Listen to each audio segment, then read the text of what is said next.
This video is going to walk through creating a new beSTORM project. On the left side of the screen, you'll see the beSTORM client. On the right side, we have the simple web server, which is a server that is up and running with vulnerabilities built into it for demonstration purposes. And underneath that, we have the beSTORM monitor, which we'll set up here in a minute. The first thing you're going to do is click on New Project. This is going to open up the New Project wizard.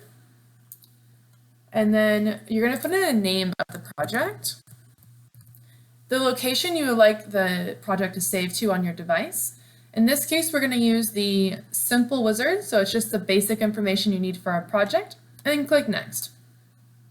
On the next screen, you can choose what type of module you would like to use.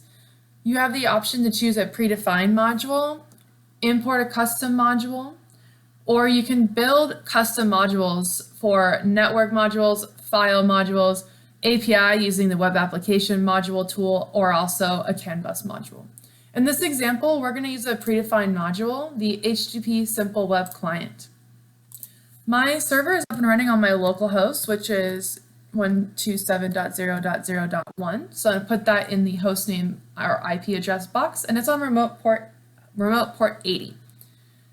When I click Next, it's going to review some of the environment settings, so like the host name and the port. Click Next. Here there are some extra configuration options that you can adjust as needed. And before we move forward, I have my simple web server up and running here. These are the vulnerabilities that it has. And for the monitor, I'm going to look through all the processes running on my computer, and I'm going to find the simple web server.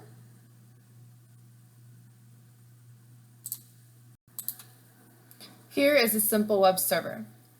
Next, on the right side, you need to put in the host name that you would like to monitor. In this case, again, it's the local host, so 127.0.0.1. I'm going to click Attach, so I'm attaching it to this process, and I'm going to do persistent monitoring.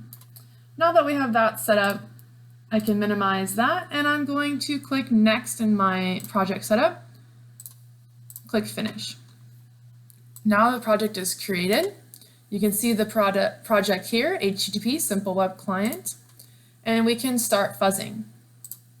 So I click Start, you can see the incoming request hitting the simple web server. You can see the test progress running here. And we'll let it run for a minute until we see that it crashes. Once it crashes, we know a vulnerability has been found. Keep an eye on the right side here. Eventually, you'll see the repeated A's coming in when we do the repeated A buffer. On the left side, you can see what we're testing for at any given moment. So simple get HTTP packet, fuzzing. This box right here is where you can see what we're actually testing for.